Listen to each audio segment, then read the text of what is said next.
El día es acorde a lo que hoy vamos a hablar porque las periodistas también son defensoras de derechos humanos.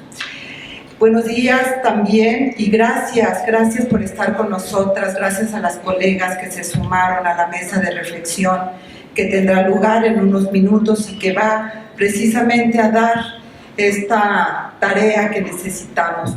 Gracias al equipo de CIMAC por su compromiso y dedicación. Gracias al Museo de Memoria y Tolerancia por recibirnos y siempre acogernos. Y gracias a quienes han apoyado para lograr esta investigación. Les debo confesar, porque ayer lo estaba pensando, ¿no?, cómo empezar el día de hoy, y debo confesar que desearía dejar de presentar estos informes. Dejar de documentar la violencia que lacera la vida de las periodistas de nuestro país. La violencia que enfrentan por doble vía, por ser mujeres autónomas, con pensamiento propio y por ser periodistas, en uno de los lugares más peligrosos para ejercerlo libremente.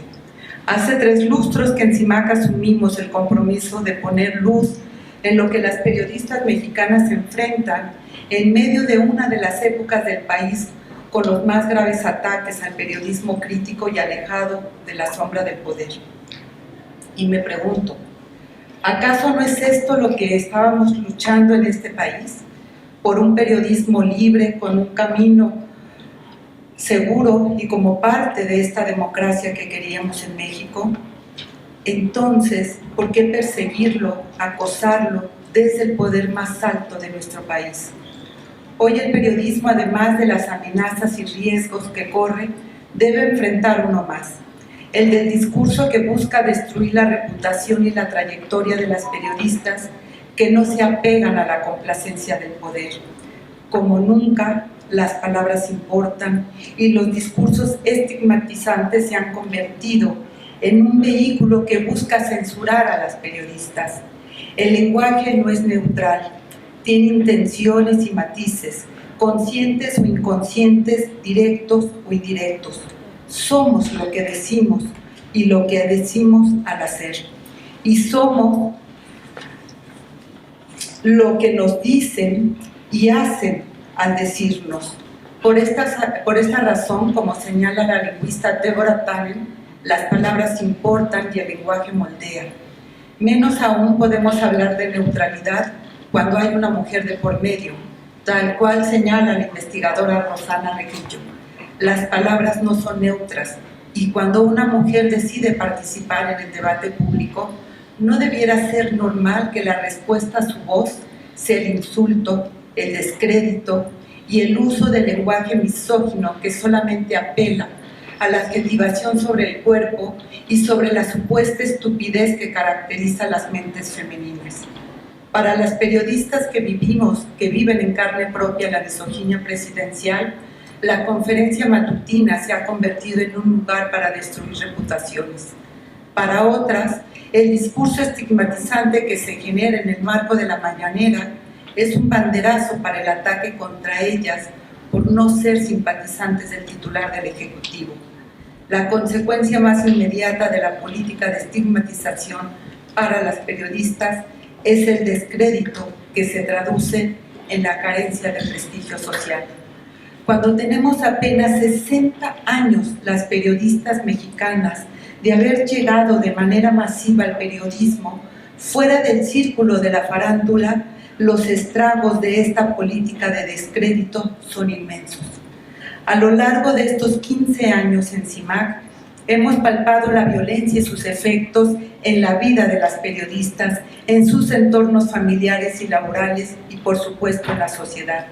Este quinto informe constata que México continúa siendo el país más peligroso para ejercer el periodismo y que la violencia feminicida se acrecenta ante una indolencia estatal.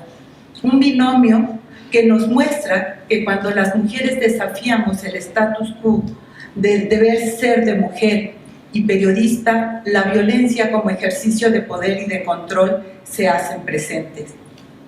Palabras impunes, estigmatización y violencia contra mujeres periodistas en México revela lo lejos que estamos de la igualdad y el respeto al derecho de las mujeres a ocupar el espacio público, pero a la vez constata que la fortaleza de las propias periodistas, quienes no están dispuestas a dejarse amedrentar y para ello construyen estrategias para acompañarse y acuerparse. Y esa es la verdadera esperanza de este país. Muchas gracias.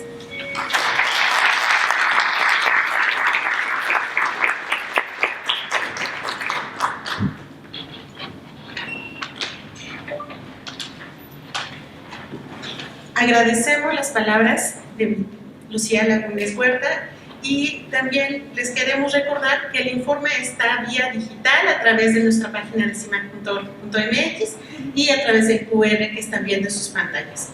A continuación, Lucía Muguel Osorio, oficial del Programa de Libertad de Expresión y Género, nos expondrá algunos hallazgos y un breve panorama de las tendencias de la violencia cometidas hacia mujeres periodistas durante los 3 primeros años del actual gobierno.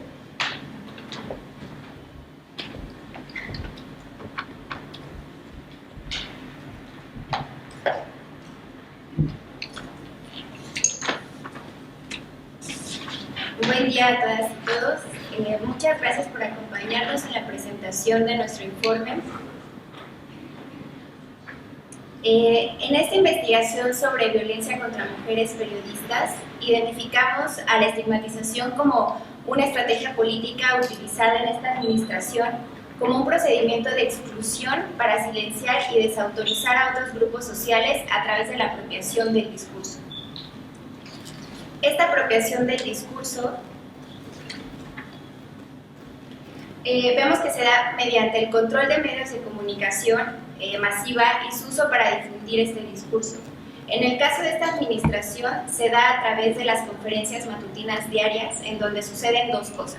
Primero es desautorizar la palabra de la prensa, los datos y la información que difunden, y la otra es justo estigmatizar, es decir, otorgar atribuciones y calificativos negativos a las y los periodistas de forma constante y repetitiva, y esto provoca que la sociedad adopte e internalice estos calificativos negativos que muchas veces desembocan en agresiones.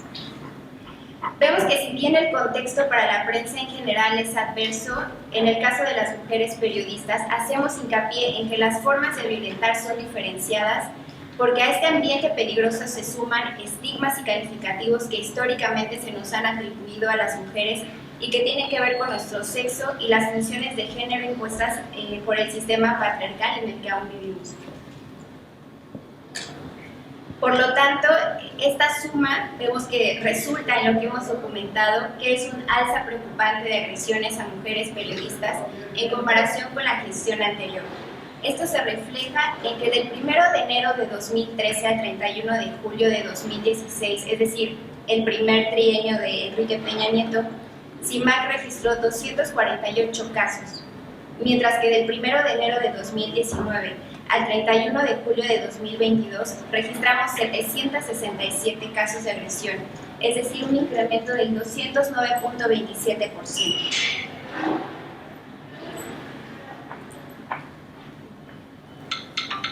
De inicio, para dar una perspectiva y contexto general, tenemos que las entidades en las que se registraron mayores agresiones fueron la Ciudad de México con el 25.95%, seguido de Puebla, Coahuila, Guerrero y el Estado de México. En esta categoría del cargo de la periodista o perfil de las periodistas, es importante destacar que el periodismo creado por mujeres surge como respuesta a dos situaciones que tienen que ver con este sistema patriarcal. Una es que históricamente este oficio se ha designado a los hombres. Hasta ahora existe una idea errónea de que las mujeres no pueden hacer un periodismo riguroso y profesional. Y la segunda es que es como los medios tradicionales de comunicación representan a las mujeres, que es de forma cosificadora, sexista, machista, y cuando somos noticia nos ven como víctimas y no como una fuente de información u opinión.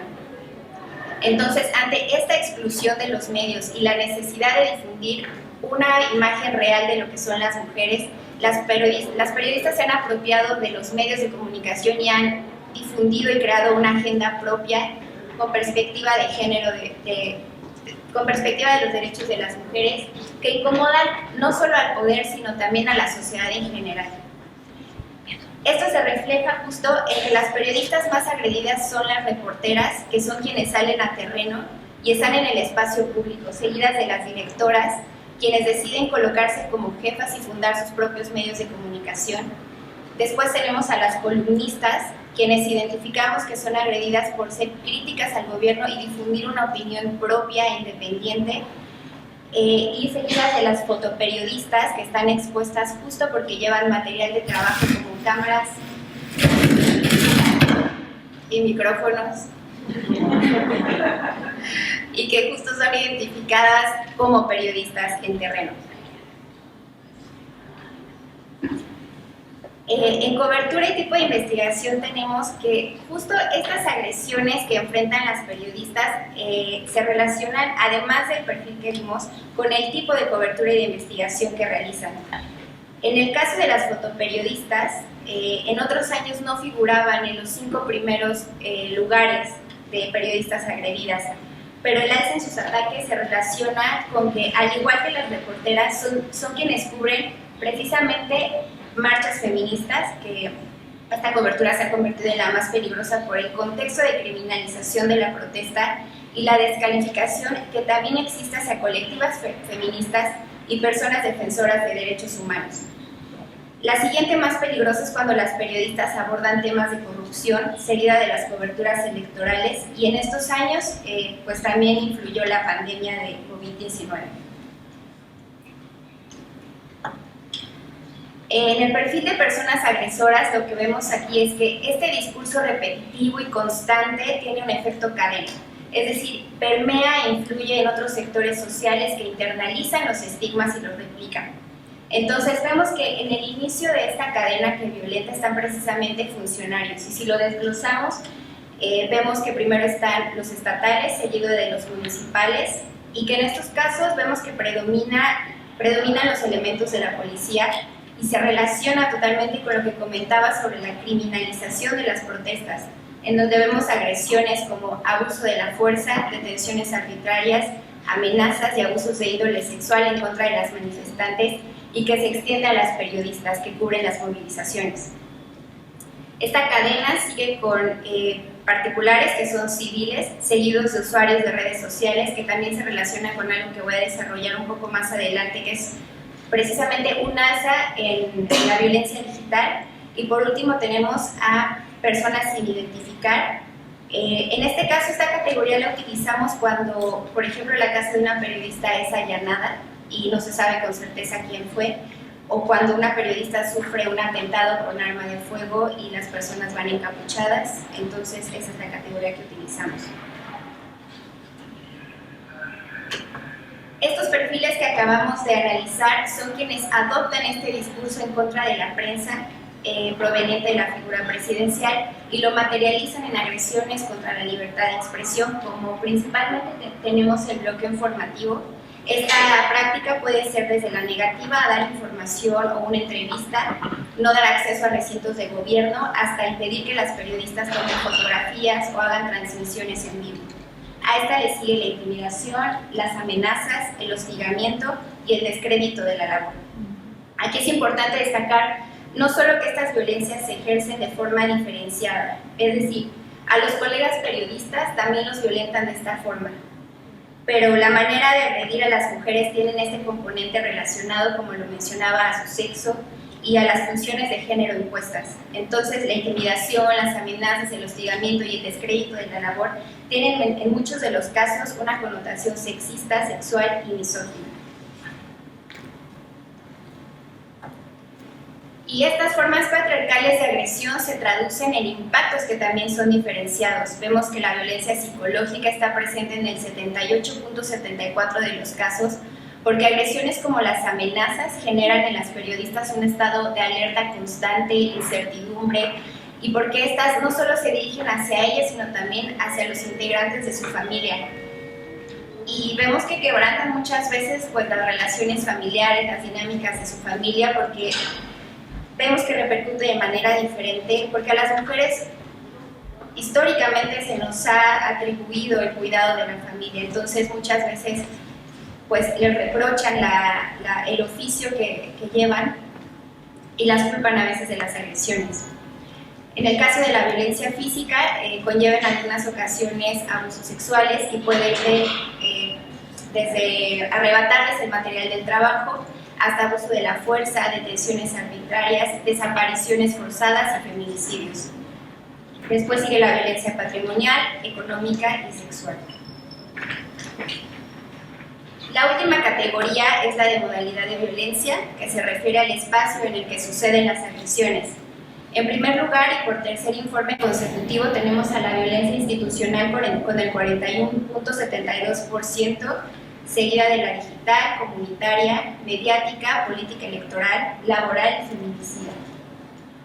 Aquí quisiera hacer hincapié en que en este informe se incluyeron dos nuevas categorías de acuerdo a la Ley General de Acceso a las Mujeres a una Vida Libre de Violencia, que son la mediática y la político-electoral, debido a que, como vimos, una de las coberturas más peligrosas son las coberturas electorales, y vemos que cada vez más las periodistas son agredidas por simpatizantes, militantes, integrantes de partidos políticos, comunicación social de los partidos. Y por otro lado, también consideramos relevante documentar esto para visibilizar el alza durante los contextos electorales y poder prevenir y que no siga pasando.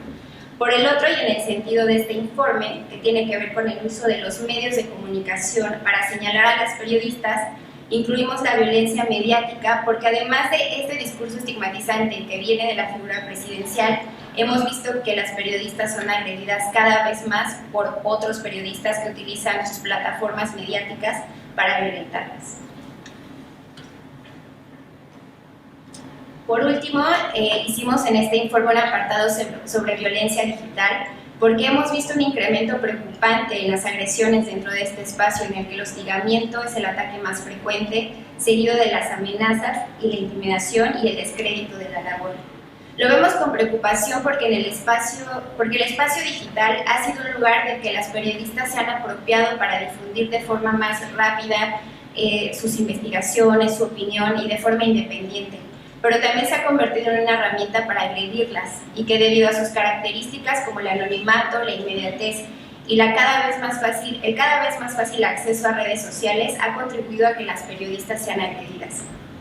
También notamos que el hostigamiento en redes sociales tiene una carga estigmatizante de niveles preocupantes porque el descrédito de la labor de las periodistas se basa en esta idea y estos estigmas patriarcales de la falta de capacidades de las mujeres para ejercer el periodismo, y a ellos se suman burlas e insultos con carga de género en donde las señalan y las cuestionan ya no por su labor periodística, sino por su edad, por sus preferencias sexuales, por su vida personal o por su etnia.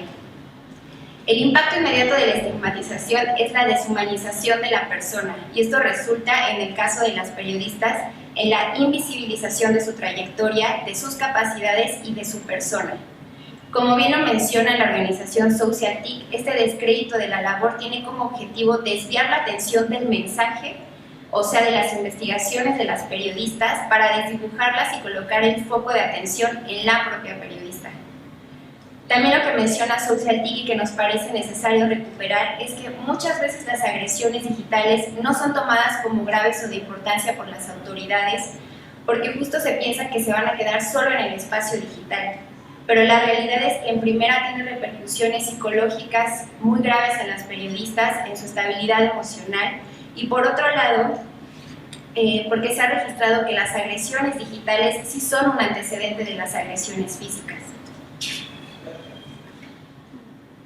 Para concluir esta presentación sobre los hallazgos en este informe, quisiera hacer mención de que si bien hicimos hincapié en estigmatización como una estrategia política y sistemática, esta administración también ha recurrido a la aplicación de diversas medidas e iniciativas criminalizantes que desprotegen a los y las periodistas, que tienen que ver con falta de capacitación de autoridades como los elementos de seguridad y de procuración de justicia, así como omisiones del Estado al momento de tener que cumplir con sus obligaciones de prevención, atención y protección de las comunicadoras.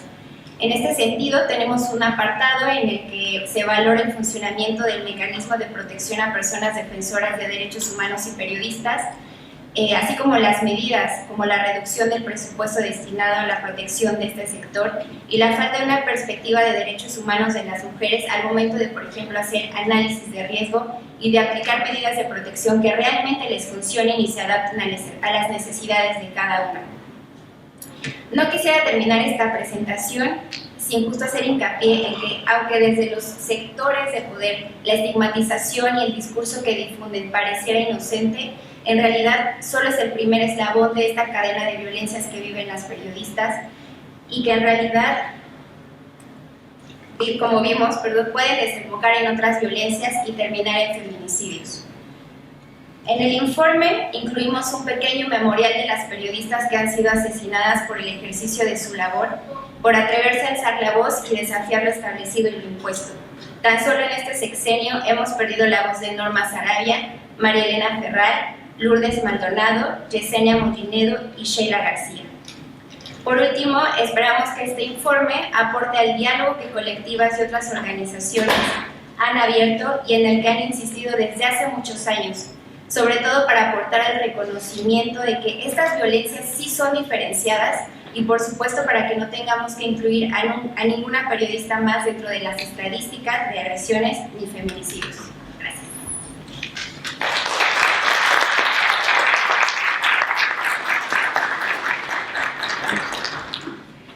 Agradecemos la exposición y el resumen del informe por Lucía Moguel Osorio.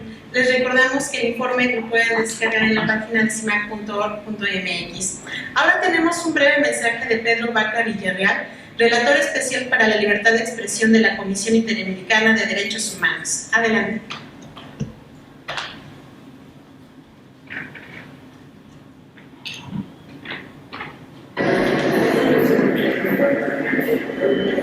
Hola, bueno, desde la Relación Especial para la Libertad de Expresión y desde el Sistema Interamericano de Derechos Humanos, desde hace un tiempo se viene llamando la reflexión sobre la estigmatización por parte de liderazgos públicos hacia las mujeres periodistas.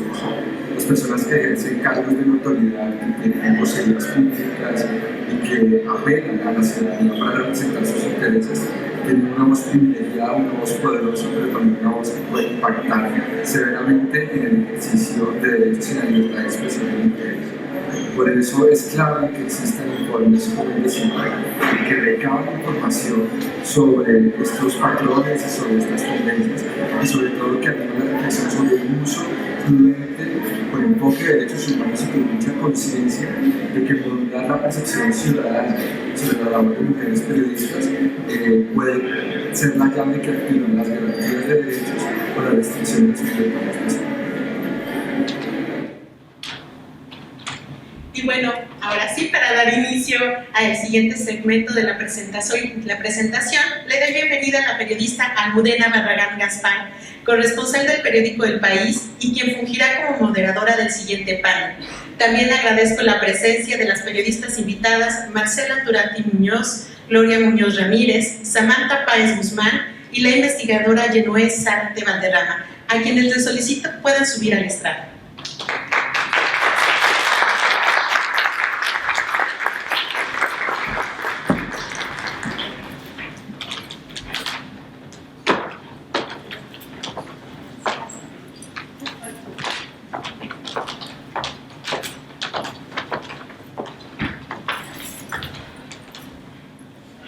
Bueno, buenos días y muchas gracias.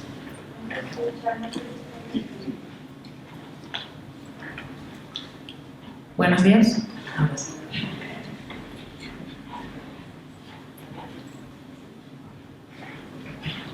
Bueno, buenos días y muchísimas gracias a estas magníficas mujeres por estar aquí hoy con nosotras en la presentación del informe que han hecho las compañeras de CIMAC. Su trabajo y su larga trayectoria escribiendo sobre los derechos de las mujeres y denunciando las violencias que enfrentamos cada día hacen que muchas de ustedes ya las conozcan, pero permítanme que las presente un poco más. Tenemos a Marcela Turati. Marcela, bienvenida. Es cofundadora de Quinto Elemento Lab y reportera de la revista Proceso, donde cubre temas de derechos humanos, desarrollo social y los impactos de la narcoviolencia en la sociedad. Bienvenida. También tenemos a Gloria Muñoz Ramírez, Gloria, bienvenida. Ella es directora del medio digital Informémonos y autora de la columna Los de Abajo. Su trabajo periodístico se ha enfocado en temas de pueblos originarios y movimientos sociales.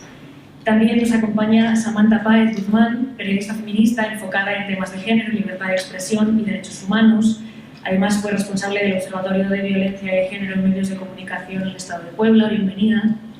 Y tenemos también a Yenue Zárate Valderrama, profesora e investigadora de la Universidad Iberoamericana, doctora en Periodismo y Comunicación de Masas por la Universidad de Westminster y directora del documental No callarán nuestras voces. Bienvenidas. Queremos empezar el primer panel hablando de estigmatización, que ya han comentado las compañeras, ¿no? La importancia que tiene la estigmatización en el ejercicio periodístico de las mujeres en este país. Estigmatizar es una palabra muy fuerte, y sí que lo es, y es lo que enfrentan muchas compañeras en este país por hacer su trabajo. Cuando hacen una pregunta incómoda al poder o cuestionan con datos las políticas del gobierno, se ataca directamente su fama, su honor, su dignidad, para menoscabarlas, desprestigiarlas y acabar con su reputación.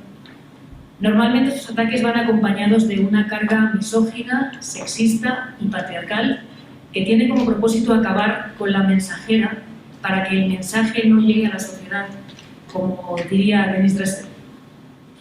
En los últimos años, la mañanera, como venían diciendo las compañeras de CIMAC, se ha convertido en un arma arrojadiza del presidente contra los periodistas, que se ha cebado especialmente con las mujeres reporteras. Las palabras del presidente se han convertido en la señal sobre a qué reportera atacar o incluso vetar de Palacio Nacional. Y para eso queremos presentarles el siguiente fragmento, una entrevista a la periodista Reina Aide Ramírez, periodista de Sonora, a la que llegaron a impedirle entrar en Palacio Nacional, por eso precisamente que decía antes, hacerle preguntas incómodas al presidente o cuestionar los datos del gobierno. Entonces, si les parece, vamos a ver el fragmento de Reina.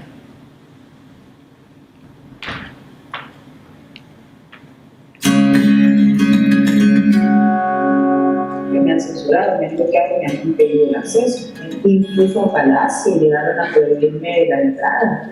Para mí es vergonzoso, es lamentable que el presidente haya caído en este sistema en esa cuestión en el afán de querer comunicar a los mexicanos, caer en este programa de que tienen unas mentiras, porque además lo usan también para estigmatizar, para atacar a lo que llaman sus adversarios. Ayer en algún momento me dijo, tú defiendes a los conservadores. Yo, me respondí y me lo vi en Twitter y yo decía,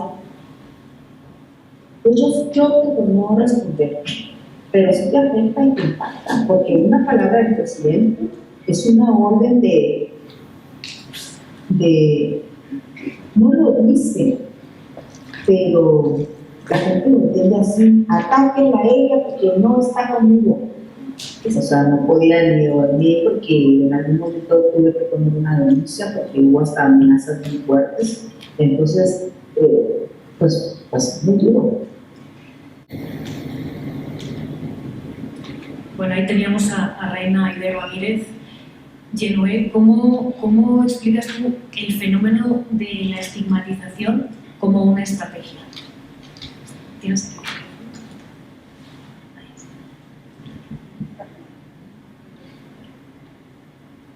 ¿Listas? Okay. Bueno, pues buenos días a todas y todos. Para empezar a responder tu pregunta de la estigmatización como una estrategia, tendríamos que pensar primero en el contexto. Yo pienso que México tiene un ambiente que es adverso hacia las y los periodistas, porque sabemos que es el primer lugar mundial de ataques hacia la prensa, de acuerdo a Reporteros Sin Fronteras, Freedom House y muchas organizaciones, y al mismo tiempo, de acuerdo al INEGI, tenemos de 10 a 11 mujeres que sufren feminicidio al día. Aunado a ello, tenemos un Estado que no responde a estas agresiones, asesinatos, violencia hacia periodistas y hacia mujeres. Por tanto, estas tres partes son un caldo de cultivo hacia pues, la violencia hacia periodistas. Una de estas estrategias es la estigmatización, ¿no? de ataques hacia periodistas. Yo estudio la seguridad de periodistas y lo que hemos visto es cómo la estigmatización tiene el fin de silenciar en primer momento a periodistas y después lo que busca es desacreditar y humillar. En el contexto de mujeres periodistas, lo primero que se les recuerda, tanto a nivel en línea o en el mundo físico, es su deber ser, ¿no? Lo que mencionaba Lucía hace unos momentos, ¿no? O sea, el poco derecho que tienen o que tenemos como mujeres a la racionalidad en un primer momento y después el derecho que tenemos a participar en la esfera pública. Entonces, las mujeres periodistas, junto con defensoras de derechos humanos y las políticas, son estos tres sectores que son más atacados en la esfera virtual, en el mundo físico, y siempre bajo este disciplinamiento de que no tienen derecho a traer información, a participar y que tienen que volver a sus roles, entre comillas, de género. Por supuesto, bajo este paraguas, lo que se busca no es rendición de cuentas sea bajo la mañanera o el formato de la mañanera de López Obrador, sino lo que se busca solamente es desacreditar, ¿no? Crear un ambiente polarizado y más allá de juzgar, ¿no? De pedir esta verificación de datos, como se le pediría normalmente a un ejercicio periodístico, lo que busca simplemente es desacreditar de varias formas, estigmatizar, humillar, silenciar y callar, ¿no? Esta estigmatización puede ir desde, con una escala de grises, ¿no? Desde lo más, puedo decir, más común hasta lo más grave, ¿no? Yo compararía esta manera de atacar desde a un nivel político, como lo dice el presidente o cualquier otro funcionario, con lo que hemos investigado en el Centro Internacional de Periodistas. Acabamos de presentar una investigación este mes que se llama The Chilling, o sea, lo escalofriante, violencia hacia mujeres periodistas en el mundo, en donde analizamos 15 casos en distintas partes del mundo, entre ellas México, sobre violencia digital hacia las mujeres periodistas, y lo que ocasionó esta investigación es otra investigación previa, que es sobre María Reza, una periodista filipina, editora de The Rappler, que fue también estigmatizada por el presidente Duterte y bueno, sufrió, como bien sabrán, todo un proceso, ¿no? De estigmatización, campañas de encarcelamiento y violencia digital hacia ella como periodista, ¿no? Una periodista crítica de investigación en Filipinas. Entonces, el problema es eso, ¿no? O sea, hay una tribuna que se piensa que en México somos una democracia consolidada y que nos podemos permitir tener este tipo de debate, y lo tendría que ser así.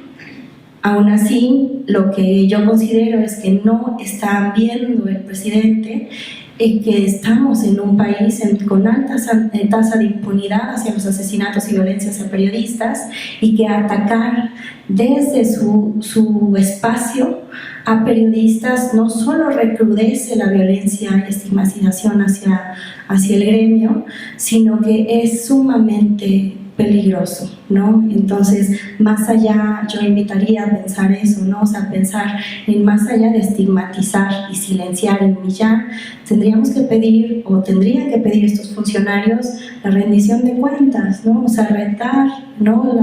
La información que están dando los periodistas, más allá de meterse pues en todos los niveles de violencia que se tiene hacia ellos y hacia ellas sobre todo.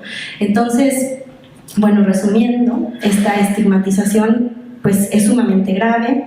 Del informe de CIMAC que están presentando, lo que coincide con la investigación que hicimos en el Centro Internacional de Periodistas es en varios aspectos, entre ellos es la violencia digital, y que no me van a adelantar porque de eso van a platicar, pero yo creo que la violencia digital, o lo que hemos encontrado, es no tiene nada de virtual, es el epicentro de violencia hacia mujeres periodistas en muchas partes del mundo, y en México como pues, lugar, ¿no?, que llevamos varios asesinatos de periodistas en las últimas décadas, y particularmente en este año se vuelve mucho más complejo estudiarlo, pensarlo, y pienso que tenemos que abrir esa conversación para poder crear más adelante o fortalecer políticas públicas que protejan a nuestras mujeres periodistas, porque no lo estamos visibilizando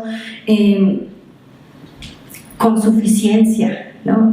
Entonces, eso sería lo primero, o mis primeras ideas sobre la estigmatización. Está documentada, está investigada, y es un fenómeno sumamente grave que busca siempre silenciarlas, ¿no?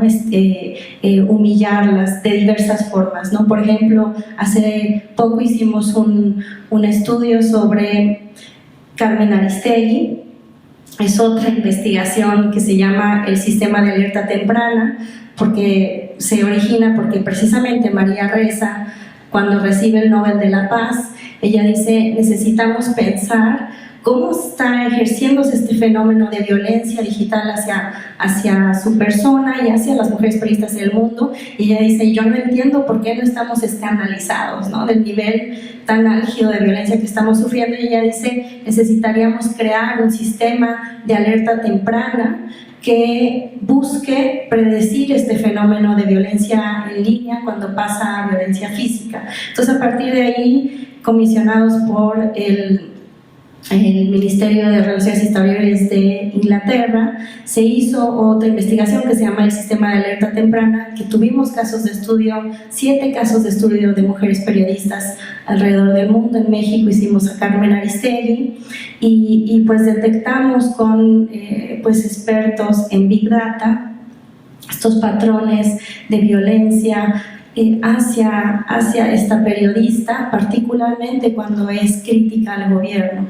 Y una de estas frases de López Obrador, cuando atacó la credibilidad y buscó estigmatizar una vez más a Carmen Aristegui, dijo: bueno, si Carmen Aristegui está en contra de nosotros y nosotros somos un movimiento de miles, por lo tanto estos miles están en contra de esta periodista, ¿no? Y detectamos toda la serie de bots y como Rosana Reguillo dice, estos ataques orquestados que tienen un maestro de ceremonias. Esto lo dice Leopoldo Maldonado, el director de Artículo 19 de México y de Centroamérica. Son estos maestros de ceremonias que dirigen hacia dónde van a ir los ataques de bots, y estos ataques de bots pues son, tienen una violencia espectacular, ¿no? Justo en esa línea quería preguntarte, Samantha, al hilo de lo que estaba diciendo Yenue, ¿cuáles son las repercusiones y los impactos de esta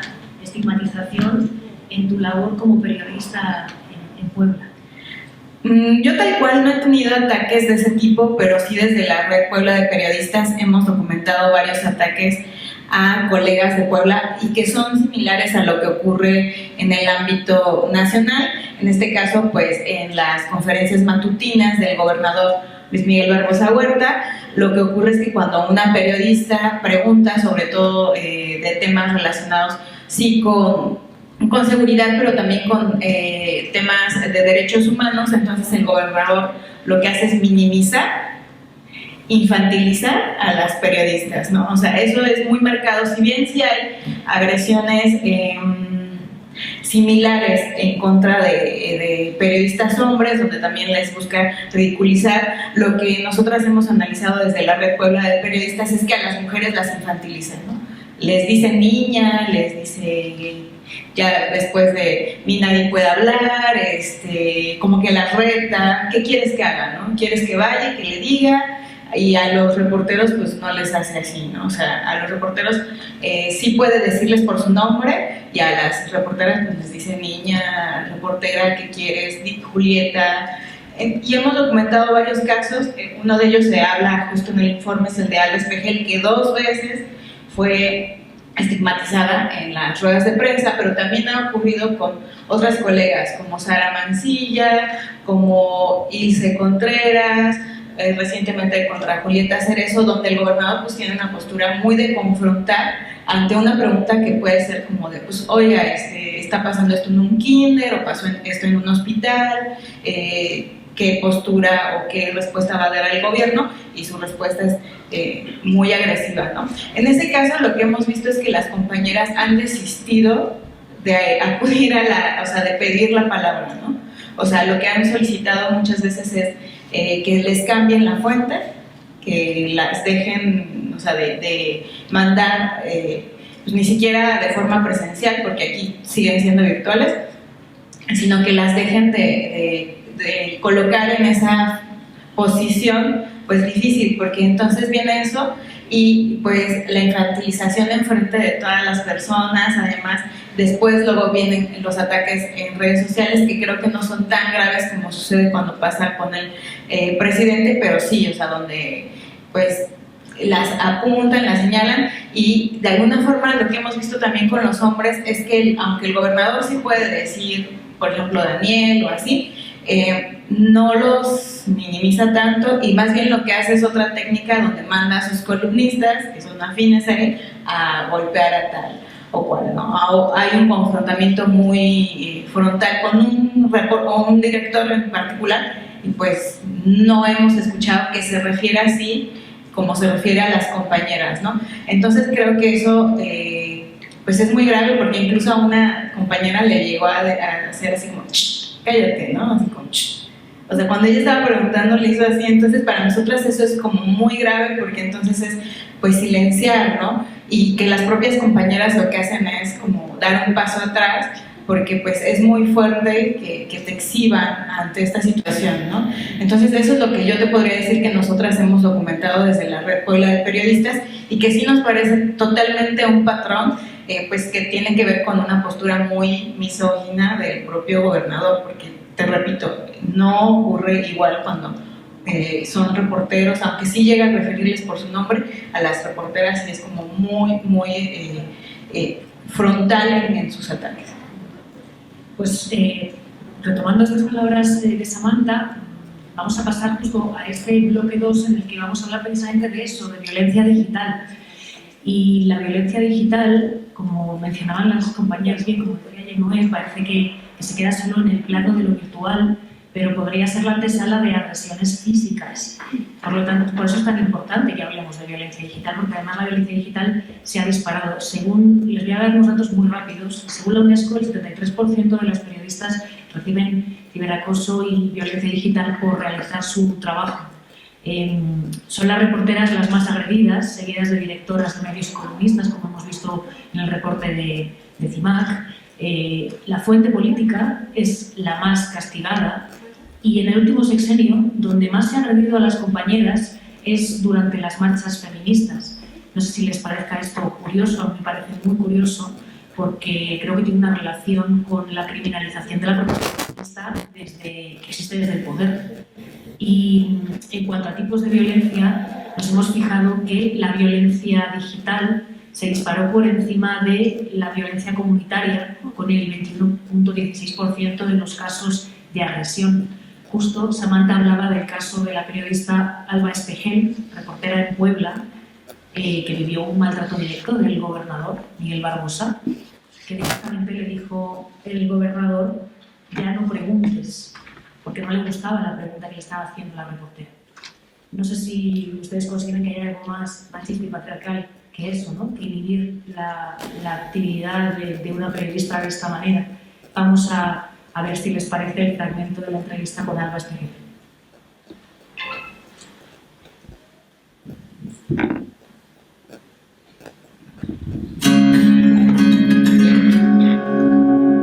Pero la realidad es que cuando le preguntas algo que no le gusta al gobernador, pues se enoja. Se enoja y ya no contesta. O se enoja y te aplapea. O ya te dice: ¿quién te mandó a preguntar? O ¿por qué me preguntas eso? Y como que se molesta, te empieza a hablar de otra cosa y te cambian. Ya dice: bueno, siguiente pregunta. Y pues él no responde. De hecho, yo me iba a responder porque se activó el micrófono del secretario y el gobernador quiere hablar. Y me dijo, le digo que cuando el gobernador ya habla, ninguno no puede hablar. ¿Sale? Aprende de eso, por favor, y ya no preguntes. Pues sí, fue el primer año de pandemia y pues tú sabes, o sea, todos estábamos como que muy sensibles, encerrados, y justo yo no subí nada hasta un día después, porque sí me empezó a llegar mucho hate. O sea, en los videos que me comentaban, o sea, había muchísimos usuarios que decían, pues es que también la reportera ni siquiera hace bien su trabajo. No, pero la reportera tuvo la culpa. Es que esa vieja también lo que anda preguntando. No, es que de seguro ella está en contra de la cuarta transformación.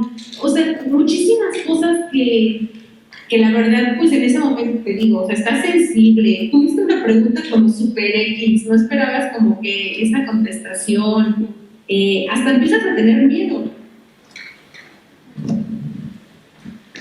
Y lo que los poderosos se olvidan muchas veces es que nuestro trabajo es ese, el de preguntar y el de repreguntar si no nos contestan. Tenemos pues esa necesidad, ¿no? Yo quería preguntar ahora a Marcela y a Gloria qué efectos tiene el uso de estos discursos en las audiencias, en el debate público, en el espacio digital, y bueno, cómo impacta en el trabajo de las periodistas, si al final acaba existiendo una autocensura del trabajo, la que quiera respetar. Marcela dice, me lo está contando. Bueno, primero que nada, buenas tardes, ya son, ¿verdad? A todas y a todos. El agradecimiento nuevamente a CIMAC por la invitación, pero sobre todo por la elaboración de este informe. Este informe tan urgente. Yo tengo más de 30 años de ejercer el periodismo, empecé a los 6 años. Y es la primera vez en todo este tiempo que nos toca hablar claramente de la estigmatización y descalificación como tema de investigación. Es decir, hemos trabajado durante 5 sexenios y es la primera vez que hablamos del tema como tal. Por eso un agradecimiento profundo a quienes se están dedicando, como CIMAC, Artículo 19, todas las organizaciones que se están dedicando a tratar el tema, porque está ocurriendo algo, claramente, ¿no? La pregunta de la autocensura, que si existe, por supuesto que existe. Hablando con diferentes colegas, siempre nos preguntamos con cuánto, qué porcentaje de la información que recabamos se queda en nuestras libretas, ¿no? O nuestras grabadoras.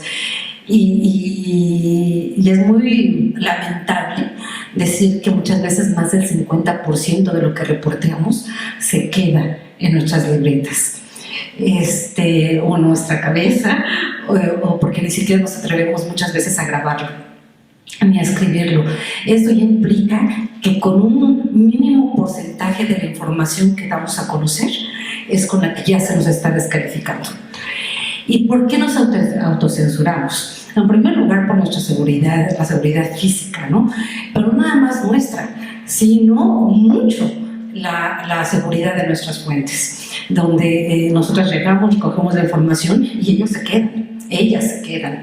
Y si esta información puede, aunque sea verídica, puede repercutir en una amenaza o en una agresión mayor a su integridad, pues nos tenemos que quedar calladas, punto. Y si esa amenaza también se convierte en una agresión a nuestra integridad, también. Creo que no es tiempo de poner el heroico pecho, ¿no? Hacemos nuestro trabajo de la mejor manera, pero tampoco somos temerarias, ¿no?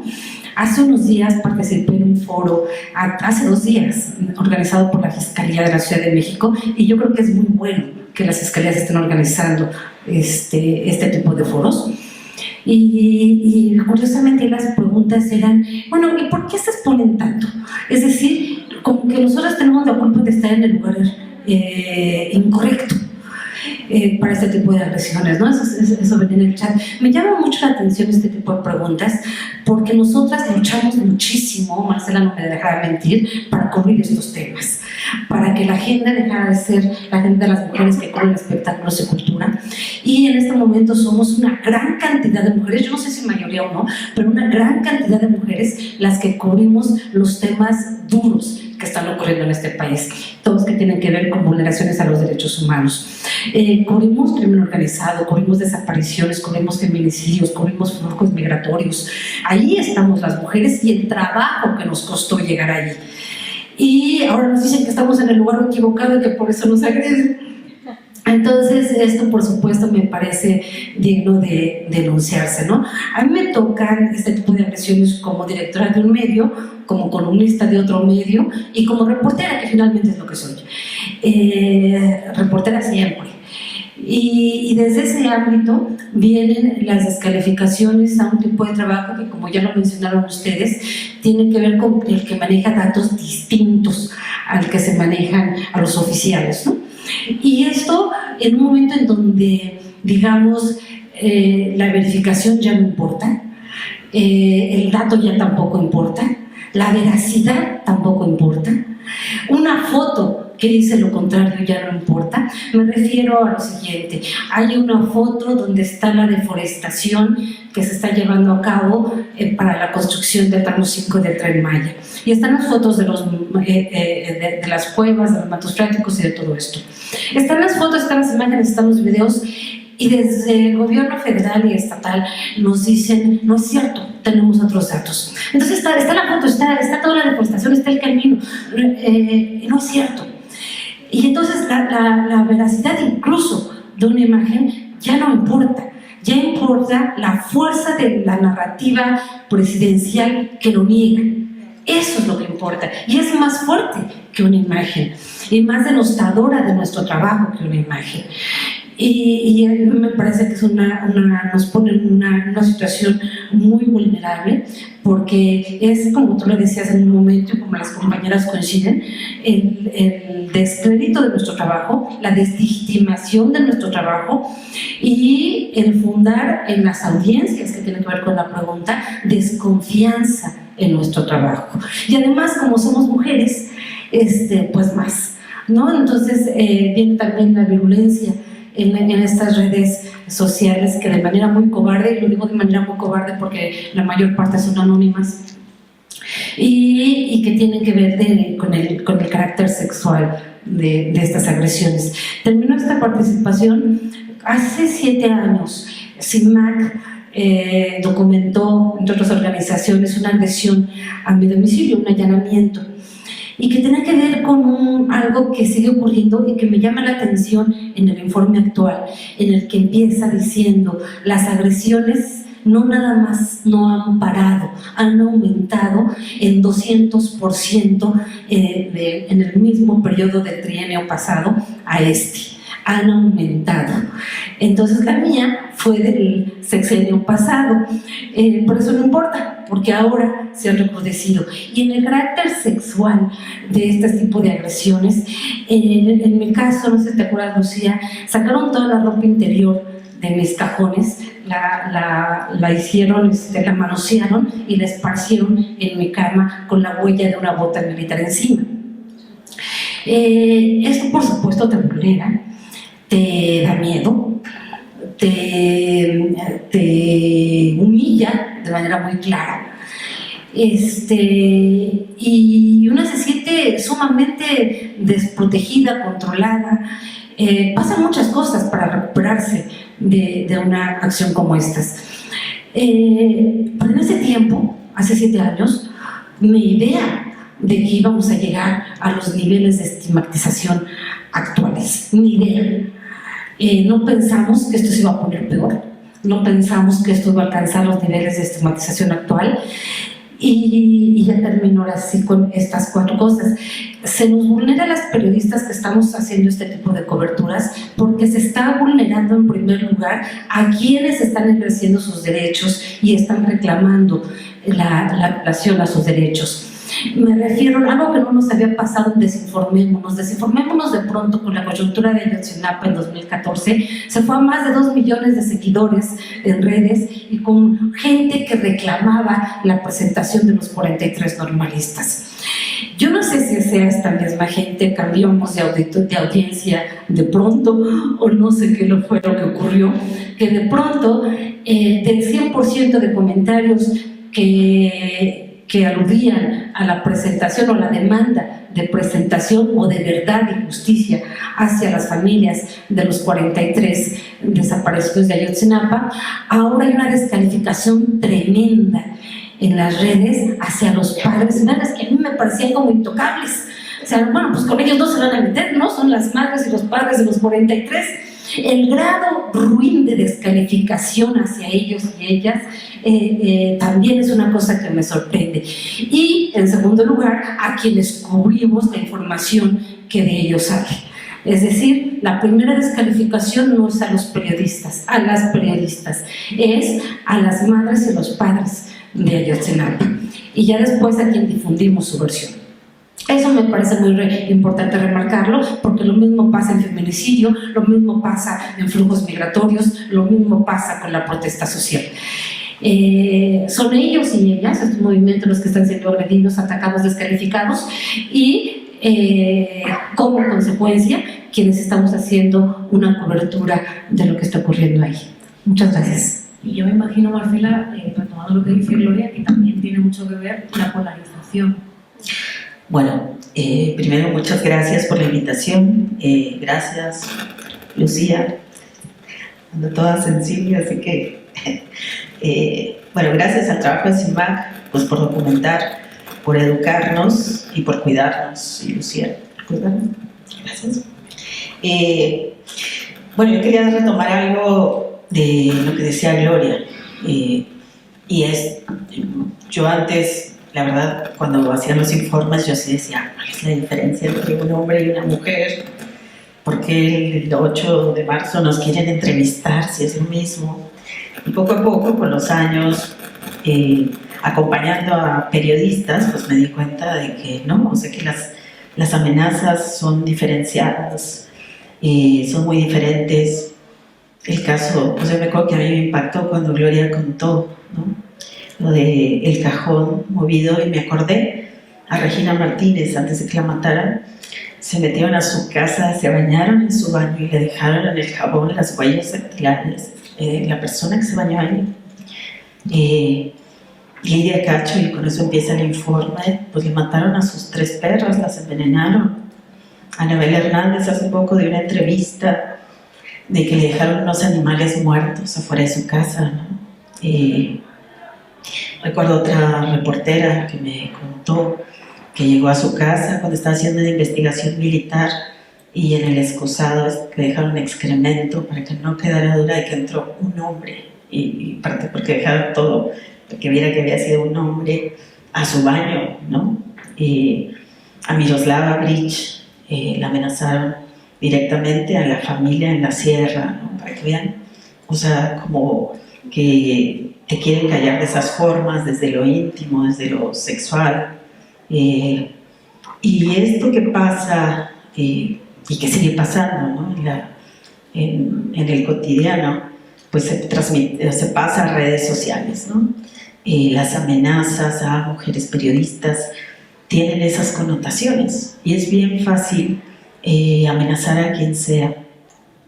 Ya no es nomás que tomen la foto, que se metan a esculcar en tus redes sociales, a buscar a la familia, a la pareja, a acusarlas de si tienen pareja o no, de su orientación sexual, ¿no?, del aspecto, pues el tipo de cosas que ponen a las mujeres sí es muy diferente de lo que le ponen a un hombre. Eso es como muy claro y va directo al corazón, ¿no? Yo recuerdo que cuando empezaba el COVID hicimos unos talleres, o sea, ofrecimos como a varios periodistas a ver si querían tener sesiones de contención emocional, se inscribieron varias, y a mí lo que me impactaba es que muchas decían que por publicar el tema del COVID las amenazaban desde su Facebook, desde redes sociales, que no le gustó a la alcaldesa, que una diputada se enojó, que un diputado, y así directo, y estaban muy asustadas, ¿no? Como que en el COVID era pues casi, o sea, usar redes sociales era como meterte a la casa y las cosas que les ponían, ¿no? Más la cobertura del COVID, que fue terrible para las mujeres, todo la carga, además de cuidar a los niños, todo eso que tenemos que documentar, ¿no? O sea, de todas las afectaciones que hubo durante el COVID para las mujeres periodistas, las marchas feministas que se dieron entonces, las golpizas a las fotógrafas que iban, y a las reporteras, pero que iba dirigido a ellas a quitarles la cámara. A una le destrozaron el carro, la otra con un balazo en el pie, o sea, en la pierna, cosas que realmente pues son una estrategia, no se puede haber repetido así nomás en varias ciudades al mismo tiempo, ¿no? Y con esta estigmatización también. Y luego, pues esto que aborda tanto el informe, ¿no? Las descalificaciones desde presidencia, del presidente. Recuerdo hace poco, pues, hablé con una periodista de investigación joven, muy buena, pues que después de que en una mañanera pusieron que ella era una mentirosa por una investigación que era correcta, que nadie le dio el derecho de réplica, ¿no?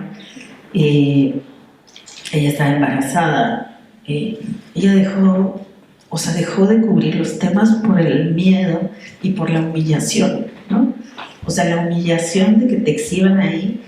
Y yo siempre pienso, ¿qué diferencia hay entre esas fotos que vemos, no sé, o sea, de antes que paseaban en las plazas del pueblo a las mujeres colaboracionistas, o a las novias o amantes, o las brujas, o lo que sea, con este letrero de mentirosa, o sea, no le hallo diferencia. Y también, como decía Reina, quizás no es, porque muchas veces pues en los debates te dicen, ay, pero el presidente no da la orden de hacer esto, ¿no? Y tú dices, bueno, oye, decía Reina, pues no da la orden, pero sí es una orden, o sea, sí es una señal de ataquen a esta persona está contra nosotros, entre el tema de la polarización, ¿no? Está en contra de nosotros, está en contra de nuestro proyecto. Bueno, y Carmen Aristegui pues es el vivo ejemplo de, o sea, que cómo ya se convirtió en la enemiga, ¿no? Convertir a la otra persona en enemiga pues es parte, ¿no?, de la estrategia, y meterte al terreno de guerra que ellos dominan, que ellos saben navegar por ese territorio, y una pues no sabe ni qué hacer, ¿no? Y bueno, y pues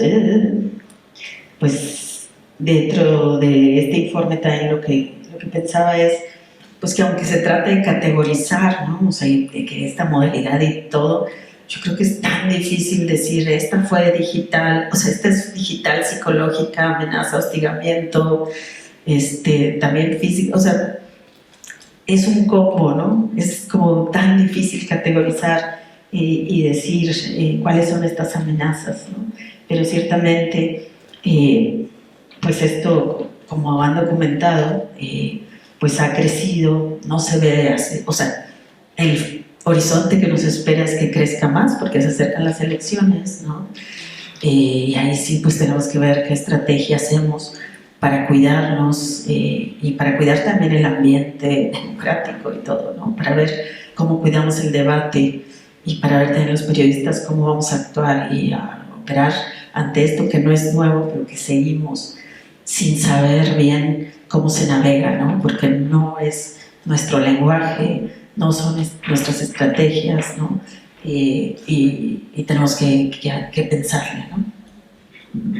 Totalmente. Tú precisamente, Marcela, has comentado el ataque a una compañera a la que le pegaron un balazo en la pierna, y justamente es la siguiente historia que traemos relacionada con la criminalización de la protesta feminista y cómo pues, Cecilia Solís Martín, que es reportera en Quintana Roo, cubría una marcha feminista el 9 de noviembre de 2020 y cómo el gobierno de Cancún reprimió a balazos esa protesta, esa marcha feminista. Si les parece, escuchemos un fragmento de la entrevista con Cecilia.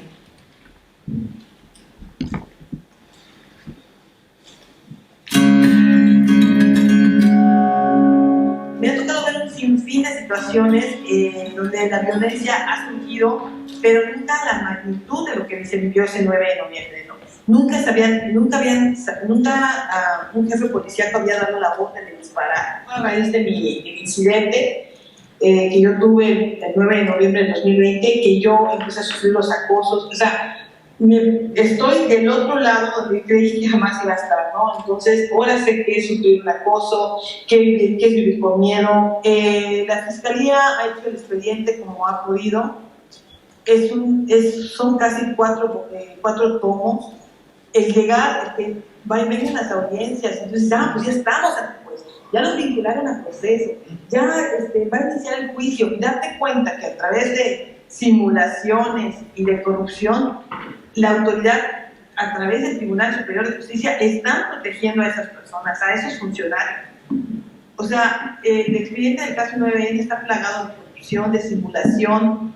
No hay, hoy por hoy hemos llevado casi 20 audiencias. Estas audiencias las tenemos que estar difiriendo porque si no se presentó uno, porque se enfermó el otro. A mí me pasó hace unos días que estábamos en la audiencia, se logró finalmente que sea presencial, y la jueza está diciendo luego que va a ser inusitada. Luego le da la voz a los policías que están procesados, y a mí no me tomó en cuenta, a las víctimas nos ignoró. Entonces, sientes una impotencia, es horrible darte tu parte con esa pared de simulación y de injusticia. A las víctimas se nos ignoró, dice Cecilia. Yenoé, ¿tú cómo crees que esta criminalización de la protesta, que además no solo es en la calle, ¿no? También lo podemos ver también en las oficinas de impartición de justicia, de investigación, ¿cómo afecta luego al ejercicio de la libre expresión, ¿no? Al derecho de la libre expresión? Bueno, pues hemos visto en México que el movimiento feminista recientemente ha explotado a partir de 2019, con ello las protestas, no solo en Ciudad de México, sino en varios estados del país, y con ello que se le pide que sea un espacio separatista, que lo cubran las mujeres periodistas, las reporteras, por el mismo sentido del movimiento feminista, y con ello ha venido toda esta pues violencia, sobre todo lo que está documentando el informe de CIMAC hacia las mujeres periodistas y las fotoreporteras en particular, y las reporteras, por supuesto. Y a mí me parece, bueno, en primer lugar muy grave, porque de alguna manera se está criminalizando la protesta feminista y se está impidiendo que se reporte, ¿no? En 2020 hicimos una investigación junto con CIMAC del monitoreo global de medios. A mí me tocó una partecita nada más en Ciudad de México, y lo que encontramos fue que fue el 29 de septiembre. Pensamos que después de la marcha a favor del aborto iba a haber mucho más información sobre las mujeres y con otra luz, y lo que encontramos fue totalmente distinto. La manera de representar a las mujeres en la marcha, en diversos medios, televisión, radio, internet y demás que investigamos, fue sobre la criminalización de la protesta, y se enfocaban sobre todo en la violencia que sufrieron las mujeres policías, que por supuesto es delicada sin duda, pero ni siquiera se hablaba en sí del movimiento, siempre se hablaba del bloque negro, ¿no? Con una luz de estigmatización hacia las feministas. Entonces, y esta representación se reproduce en diversas partes del mundo. Hay, pues cierto, ¿no? Siempre el movimiento feminista ha sido controvertido, ha sido incómodo, y lo vemos en estos últimos años, que es pues mucho más fuerte, pues no solo la representación en medios sobre la protesta feminista, sino todo este estigma, ¿no?, de diversos actores políticos en contra de las feministas. Vimos hace poco en estos Guacamaya Leaks, pues que están con carpetas de investigación las activistas feministas, ¿no?, las están siguiendo. Entonces, por supuesto que eso para la libertad de expresión en un primer momento es sumamente delicado, ¿no? Si no se entiende, si no se reporta con profundidad por qué se está protestando, por qué las mujeres están tocando las calles y están ejerciendo su derecho político de protestar, ¿no?, en un país feminicida, pues mucho menos vamos a poder, la audiencia, el público va a poder entender por qué es relevante el feminismo en México y por qué las mujeres periodistas que están reportando las marchas de distintas formas, me refiero a esta narrativa de estigmatización de la protesta, pues son sumamente importantes, ¿no? Entonces, eso, pues yo es lo que pienso, sintéticamente. Tenemos que pensar en distintas formas, ¿no?, de proteger a las mujeres periodistas que están dentro de una protesta, ¿no?, que no sufran pues lo que ya narró Marcela, ¿no?, la compañera de Cancún, pues esta violencia, ¿no?, exacerbada nada más por estar haciendo su trabajo.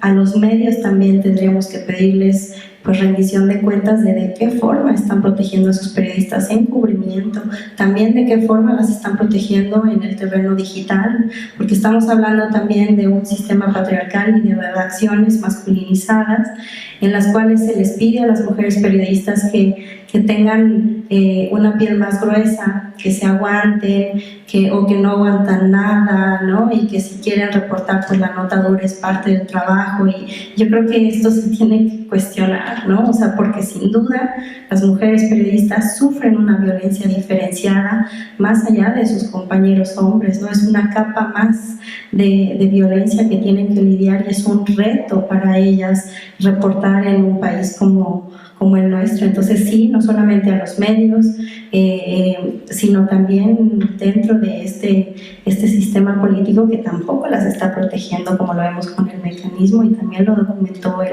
este informe de CIMAC. Samantha, ¿tú qué opinas al respecto? Pues justo lo que decía me parece muy importante y había olvidado comentarlo en la anterior participación, que justo ante la estigmatización y ante estas violencias pues que son verbales por parte de los titulares del Ejecutivo, tanto estatal como federal, pues el mecanismo está totalmente hecho a un lado, ¿no? O sea, creo que no hay una forma en la que el mecanismo esté interviniendo, ni el mecanismo federal ni los mecanismos locales, ¿no?, que ya es otro tema aparte. No hay una posición de una contraparte ya ni siquiera, digamos, de la Comisión Estatal o Nacional de Derechos Humanos, ninguna otra institución pública que pueda hacer contrapeso a estos discursos estigmatizantes. Y aunque el mecanismo tal vez, o los mecanismos o comisiones estatales les correspondería hacerlo, incluso a las comisiones de derechos humanos, desde luego que no lo están haciendo, ¿no? Y entonces eso me parece muy grave, porque entonces quienes luego salen a nuestra defensa como periodistas somos las propias periodistas, las organizaciones, pero también lo que decía Gloria, pues las propias organizaciones a las que damos cobertura, ¿no? Son las que entonces nos van validando y nos van diciendo no, nosotras o nosotros estamos con tal periodista porque ya sabemos su calidad, sabemos su compromiso. Entonces creo que sí es importante también decirlo, que las autoridades están fallando en no actuar ante la estigmatización, ¿no? Piensan que solo las agresiones pues, son físicas, si te pegaron, si te, no sé, cualquier cosa, si te intentaron asesinar o si hubo una amenaza expresa, y no están tomando en cuenta esto que es la estigmatización como una agresión y eso me parece grave, ¿no? En cuanto al tema de lo que decías de las protestas, me parece muy importante decir que muchas veces no hay una diferenciación entre las feministas y las periodistas. Somos periodistas feministas y que también hacemos alianzas con los grupos que se están manifestando, que incluso estamos cubriendo y estamos también marchando, ¿no? Y que por eso, y ese mismo también es un estigma, ¿no? Porque entonces no puedes decir abiertamente soy periodista feminista porque, ay, no, ya no eres objetiva, eres parcial. Y yo digo, bueno, pues sí, pero también hay dueños de medios que están afiliados al PRI, al PAN, o sea, que tienen ahí sus contratos y tienen sus intereses y ellos no los están haciendo públicos como nosotras sí cuando marchamos y nos ponemos nuestro pañuelo. Y creo que esa es también una de las cosas por las cuales en las protestas feministas ha habido agresiones a las dos, ¿no? Tanto a las activistas como a las periodistas, porque estamos de alguna forma hermanadas. Y también estamos participando en las protestas como representándonos a nosotras mismas, ¿no? Entonces, eso lo recuerdo mucho porque en Guanajuato, en León, igual sucedió que unas chicas quisieron hacer una protesta, fueron reprimidas, fueron así violentadas, y entre ellas, pues también nuestras compañeras estaban ahí defendiendo a las chicas, documentando las agresiones y pues también sufrieron esto, ¿no? Y en Puebla, pues lo mismo, ¿no? O sea, cuando las chicas feministas toman el Congreso del Estado, se hace todo un relajo, pues a las propias periodistas que estaban cubriendo les estaban como diciendo que ellas estaban infiltradas, que no sé qué. Entonces, creo que ese es el tema, ¿no? No se concibe que podamos haber periodistas feministas que nos declaremos como tal y que también nuestra lucha la consideremos al lado, hombro con las feministas, ¿no? Y entonces, en ese pues agresión hacia todo este movimiento, pues nosotras vamos también porque pues también somos feministas, ¿no? Y me parece también que ahí hay otro punto de la estigmatización. Cuando nos decimos abiertamente así, soy periodista feminista, pues ya mucha gente ya no te quiere contratar porque pues ya eres la revoltosa, ¿no? Porque tienes intereses, aquí lo que buscamos es imparcialidad, objetividad y cosas así que creo que también son parte del estigma y que se conjuntan ahí los dos, ¿no? Que eres periodista y que eres feminista. Yo me acuerdo que en algunos momentos a mi jefe le dijeron, es que Samantha es pues muy parcial porque ella pues es feminista y yo, pues, o sea, no voy a ocultarlo, ¿no? O sea, si no quieres que esté en ese evento, pues no voy a estar. Pero eso no quiere decir que yo vaya a tener que dejar de lado el seguirme diciendo esto. Y creo que eso es algo que abona, ¿no? a este rollo del estigma, ¿no? Entonces ya no puedes ser periodista ambientalista porque entonces también eres parcial, ya no puedes ser periodista con alguna discapacidad o que estás trabajando con grupos de discapacidad porque no, ya no puedes ser periodista y víctima porque entonces no, o sea, creo que ahí también es un rollo de que pareciera que lo único que quieren es pues, grabadoras que reproducen el sonido que ellos emiten, ¿no? Que amplifican el sonido que ellos emiten y que no somos personas que podemos tomar una postura y creo que eso debería ser lo adecuado. Yo tomo una postura y la hago pública para que todo el mundo sepa que también voy a escribir desde este ángulo y que eso no tendría por qué ser un estigma y que también así como yo lo hago y como muchas de nosotras que estamos aquí lo podemos asumir, pues también de aquel lado lo hagan, ¿no? Que si son el empresario, pero el empresario que tiene a la esposa metida en el partido tal y que el partido tal tiene convenio con no sé qué grupo delincuencial, pues así también que ellos lo hagan, ¿no? Entonces, sí quería decir que eso también se abona este estigma en contra de las periodistas cuando ya nos asumimos como feministas. Me acuerdo mucho de que Estrella Pedrosa también decía que a ella la estaban bloqueando mucho en las protestas, que le habían echado mucha tierra porque ella había decidido junto con otras colegas tener pues un contingente, ¿no? de periodistas feministas en las marchas y que entonces ya por eso ya estaban sufriendo pues ciertos bloqueos. Muchas gracias, Samantha. Vamos a pasar al último bloque porque bueno, hemos querido reservar un espacio para hablar de las colegas periodistas comunitarias como Antonia Ramírez o como Marce, que tenemos aquí, que nos acompaña hoy. Gracias. porque ellas son las que en más situaciones adversas se enfrentan. En su realidad pues, se cruzan el sexo, la identidad de género, la identidad cultural y la labor periodística. Vamos a escuchar un fragmento de entrevista a Antonia Ramírez Marcelino, reportera en Guerrero.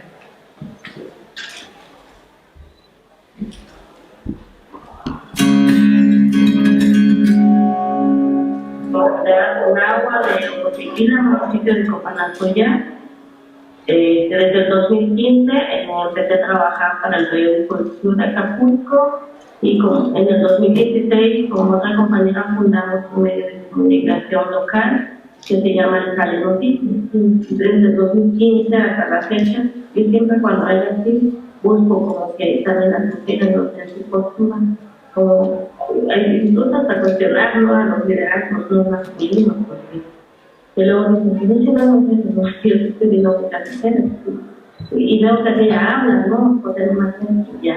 Entonces, de esa manera, yo he estado escribiendo, bueno, así al menos yo lo aporta porque estamos viendo como la postura de las mujeres, estamos visibilizando a las mujeres en los medios de comunicación de unas muchas pues notas que se le dedique para visibilizar a las mujeres. Hay muchas comunidades que la verdad pues a las mujeres nos ven de diferente manera, no nos valoran como a los hombres, el salario la verdad de los periodistas, y eso es para todos los periodistas, y ganamos pues, muy poquito, ¿no? Nuestro salario es muy mínimo. Yo como mujer he padecido violencia de género, he padecido discriminación, con hablar una lengua indígena, ¿no? Porque es indígena, y pues eso me ha fortalecido, o sea, en veces que yo me sienta mal, porque no me discriminan, pues yo he sacado como fortaleza, ¿no? Para seguir fortaleciéndome y fortalecer, como cambiar, modificar algunas cosas que nos llevan a esa desigualdad. Gloria, Marcela, ¿por qué creen que es necesario mirar más a los aportes de los medios comunitarios y el trabajo que realizan? Bueno, creo que es una pregunta súper pertinente que yo en lo personal agradezco muchísimo, porque hay una separación entre los medios, digamos, tradicionales, no sé cómo calificarlos, masivos de comunicación o convencionales, y los medios de comunicación comunitarios. Hay una separación que cada vez se ensancha más, y eso me parece sumamente preocupante porque la violencia es contra todas, pero todavía más invisibilizada que la nuestra, la que se padece en las comunidades indígenas. Por comunidad voy a referirme en todo momento a comunidad indígena, ¿no? Porque hay otro tipo de comunidades. Yo, por supuesto que en primer lugar hago mía la frase inaugural de Lucía en cuanto a que las periodistas somos defensoras de derechos humanos. Y eso tiene que ver mucho con lo que dice Samantha. Y asumir, no sé si se parecería fácil, pero no. Está lleno de estigmas, está lleno de lo que nos está contando Samantha.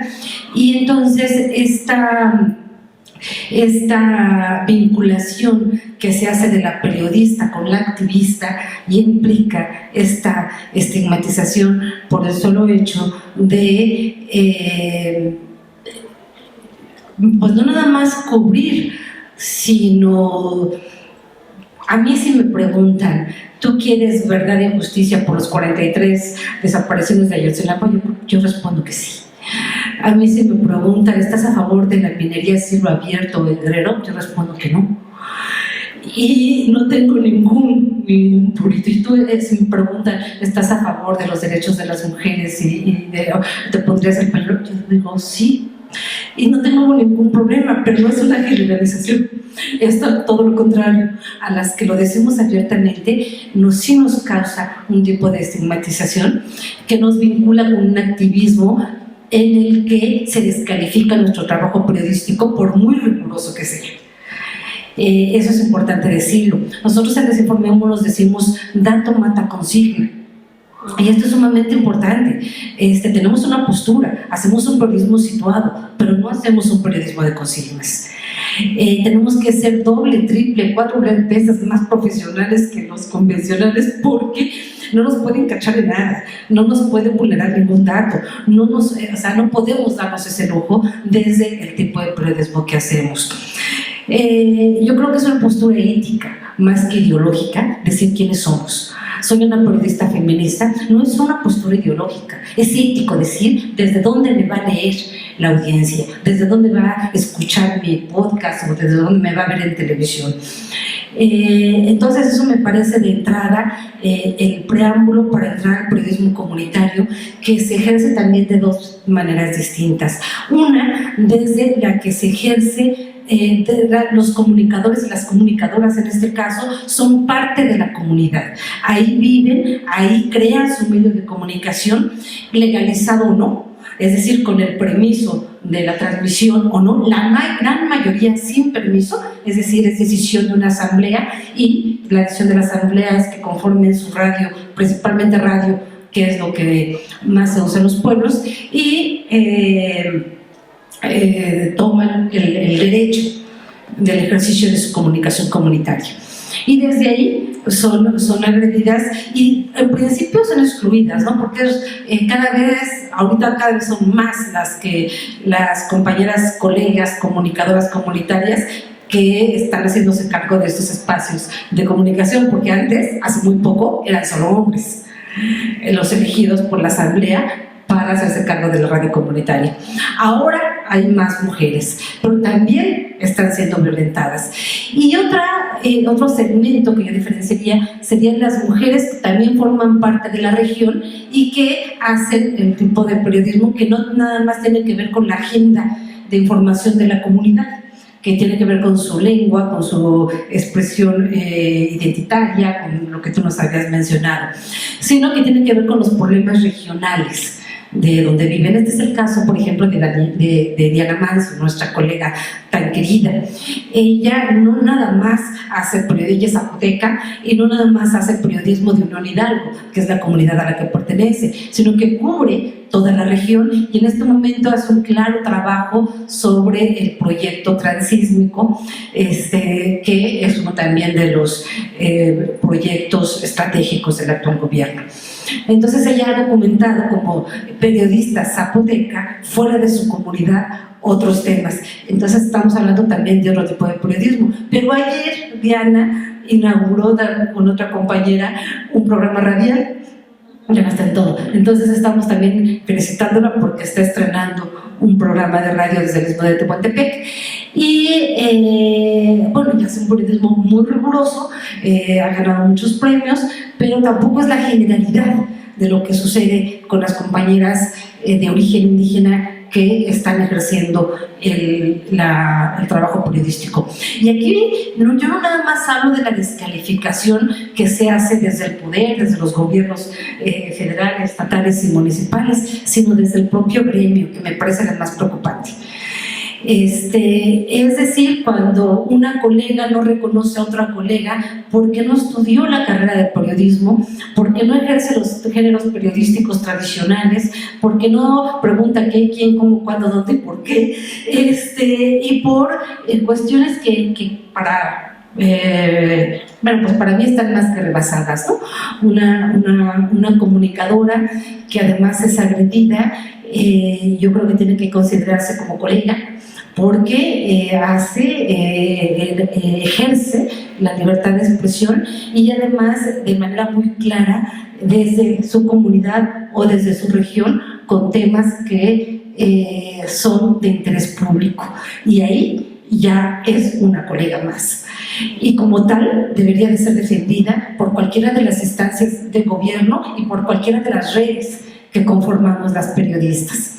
Entonces creo que sí, estoy totalmente de acuerdo con lo que expuso Samantha. Hay que no hay que hacer esa diferenciación. En principio, entre nosotros los periodistas, es decir, si es una colega. Nosotros acabamos de dar un taller de periodismo a trabajadoras sexuales. Durante 7 años se prepararon para ser periodistas y hacer notas y reportajes y entrevistas. ¿Por qué no le voy a decir colega? Independientemente de que esté de acuerdo o no, o de cómo visualice y tenga el concepto del trabajo sexual. Eso no está en este debate, sino su preparación durante 7 años para ejercer el periodismo, para hacer entrevistas, reportajes y notas. Es mi colega, son mis colegas. Entonces, así también desde las comunidades y desde otros tipos de periodismos que se ejercen y que están siendo igualmente agredidos, y que yo creo que en principio tendrá que tener el reconocimiento de nuestros pares y la defensa de nuestros pares, además, por supuesto, de la protección de las instituciones. Gracias, Gloria. Marcela.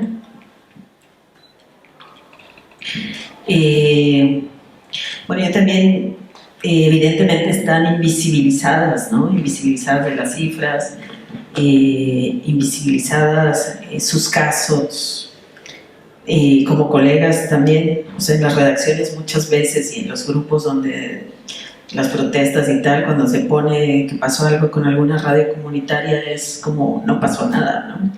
Es como, pues no era radio comercial o no sé, o sea, no hay ese respaldo y nos falta mucho como por aprender. Yo recuerdo que a mí me invitaron hace varios años a dar un taller de seguridad a periodistas que llegué y eran indígenas, y fue como súper interesante escuchar lo que, o sea, veníamos como preparados con todo el tema digital y no sé, de seguridad física y tal, y hicimos una ronda como de que cuáles eran las amenazas, y tuvimos que cambiar como todo el temario, ¿no? Porque era de todo, era de salgo en la noche de mi casa, el autobús me deja en tal, o me vengo caminando y en la comunidad hay unos tipos en la esquina de mi casa y me pueden agarrar, ¿no? O sea, y tengo miedo y quiero clases de seguridad personal y de autodefensa, ¿no? Nosotros veníamos así con otro tipo de cosas, también todas hablando del estigma, ¿no? Por ser mujeres, de si puedes hablar o no. Digo, a todas yo creo nos ha pasado que entrevistamos a un funcionario y te voltea a ver, ¿no? Y nomás responde al colega hombre, o está viendo hacia el techo porque es incapaz de verte. Pues con ellas era, o sea, hasta la propia comunidad, todo, que las reconozcan, o que por qué sale a la calle, por qué no está en la casa, por qué le gusta estar en la bola, o sea, como todo este tipo de temas, ¿no? También en términos de seguridad, pues están más en riesgo que nadie. O sea, porque si en una ciudad te estás en peligro, en una comunidad, o sea, porque tú hablas o escribes, pues de la gente que está ahí. Y en un pueblo, pues todo el mundo sabe dónde vives, todo, o sea, las represalias contra toda tu familia, ¿no? Bueno, y también este taller fue como bien interesante porque pues, yo traía la parte de lo emocional. Y como que ahí dije, ¿qué chingados les voy a dar yo eso? Y dije, ¿ustedes tienen rituales? Y los rituales hermosos, de sanación, que yo dije, o sea, claro que yo que vengo aquí a enseñar esto, yo quiero aprender de ustedes, ¿no? De lo que tienen de sanación, esa fuerza, ese arropamiento, ¿no? Bueno, por un lado. Y ahora el año pasado sacamos una convocatoria con otras organizaciones, con las Andías, y Ojo de Agua y redes comunitarias y Quinto Elemento, para un experimento que se llama Periodismo de lo Posible, ¿no?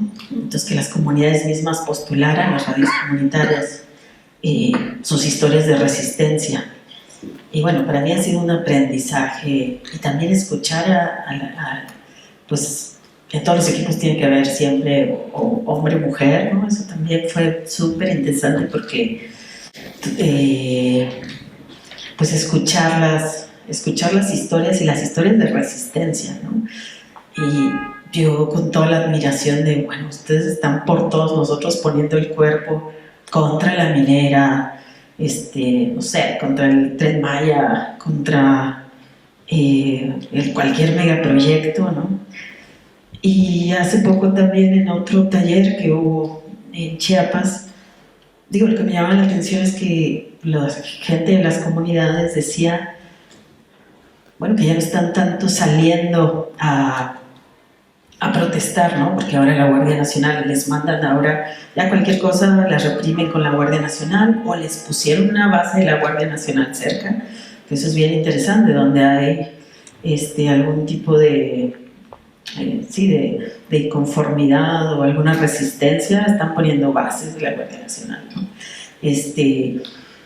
Y lo que decían todos, y me pareció así, como que era como un encuentro medio desolador, pero o sea, como que todos viendo, y de varios estados, de qué onda, qué está pasando, sí decían, es que antes por lo menos cuando salíamos y protestábamos, no sé, contra la minera, pues nos enfrentábamos a sus guardias, tal, pero ahora contratan directamente al crimen organizado, ¿no?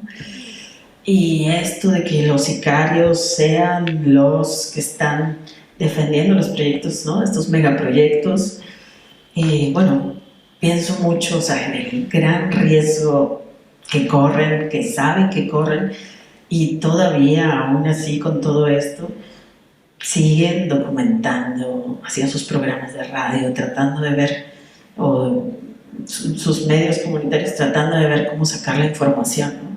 Y bueno, pues para mí sí es, o sea, estoy pensando todo el tiempo mucho así de, a ellos, o sea, no están en la agenda de nadie, ¿no? En protección.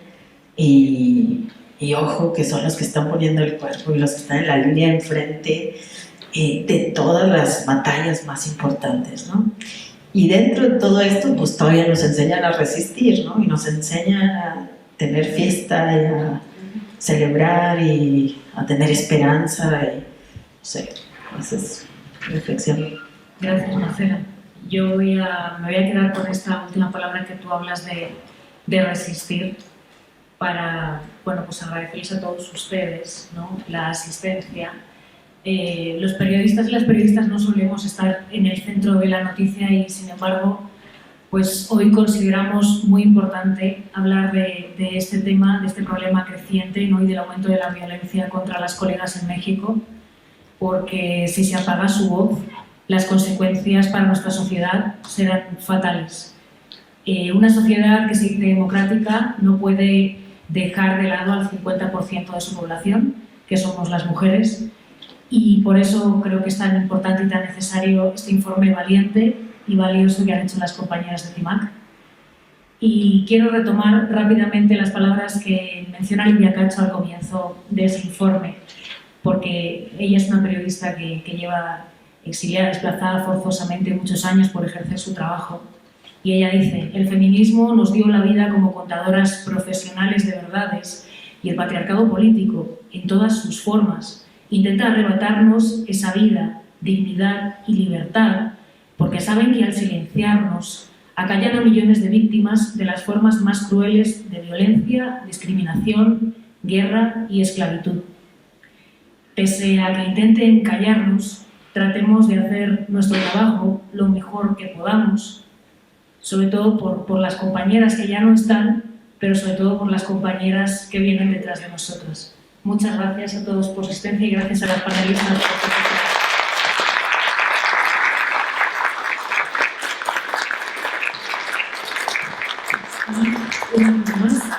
Así que, por favor, no olviden descargarse el informe de CIMAC, lo pueden consultar en las redes sociales, lo pueden consultar en la página de CIMAC y también pueden escanear este código QR para tenerlo ya en sus dispositivos.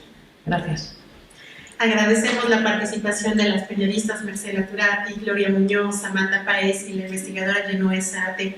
Gracias por el extraordinario trabajo que tuviste al moderar, compañera Meducena Barragán. Para cerrar el evento, solo me basta agradecer la confianza y los testimonios proporcionados de las periodistas que estuvieron dentro de este informe: Reina Ramírez, Denis Dresser, Alba Espejel, Antonia Ramírez, Cecilia Solís, Diana Manso, Jocelyn Soto, Teresa Montaño, Samantha Páez y Camelias Muñoz. quienes ante la adversidad siguen apostando a la construcción de un periodismo crítico y en favor de los derechos humanos de las mujeres, a la Red Nacional de Periodistas y a Socialtic, por las reflexiones conjuntas y acuerpar este informe, al Museo Memoria y Tolerancia por abrirnos el espacio y todas las facilidades creadas para realizar esta investigación, al apoyo y al acompañamiento de las fundaciones Heinrich Böll Stiftung, América Latina y el Caribe, al Fondo Global para Mujeres, la Embajada Austria en México y PAN para el Mundo. Gracias por aportar estos